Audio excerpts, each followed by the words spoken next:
There is one thing that is more important than which decision we make, and it's the question why we want to make this decision. And I don't mean the very first thought, I mean the thought behind the thought behind the thought. The first thought is the obvious one, like I want to message someone because I need an answer, or I need to protect my boundaries because another person is annoying, or I need to tell a friend that I like him or her because I didn't do it for a long time. But what is the origin of this idea?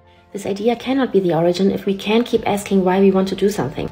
Why do I need to protect my boundaries, or why do I really need to tell the person that I like them? And if we just keep asking why, then the thought behind the thought, or the thought behind the thought behind the thought can look like this. So case 1, I contact someone because I need an answer. Why do I need it? Probably because I cannot handle uncertainty. And what does it mean? I lack security and I don't know how to give it to myself, so I need other people in order to feel safe. So at the end of the day, I'm afraid of something. Why do I need to protect my boundaries? Why do I need to protect myself? Is it because I have an open heart towards another person? Or is it because I'm afraid that someone treats me in a bad way and this reminds me of issues with my self-worth? These are just questions. It doesn't mean that you shouldn't protect your boundaries. But I believe that asking them is very important, and you will see why.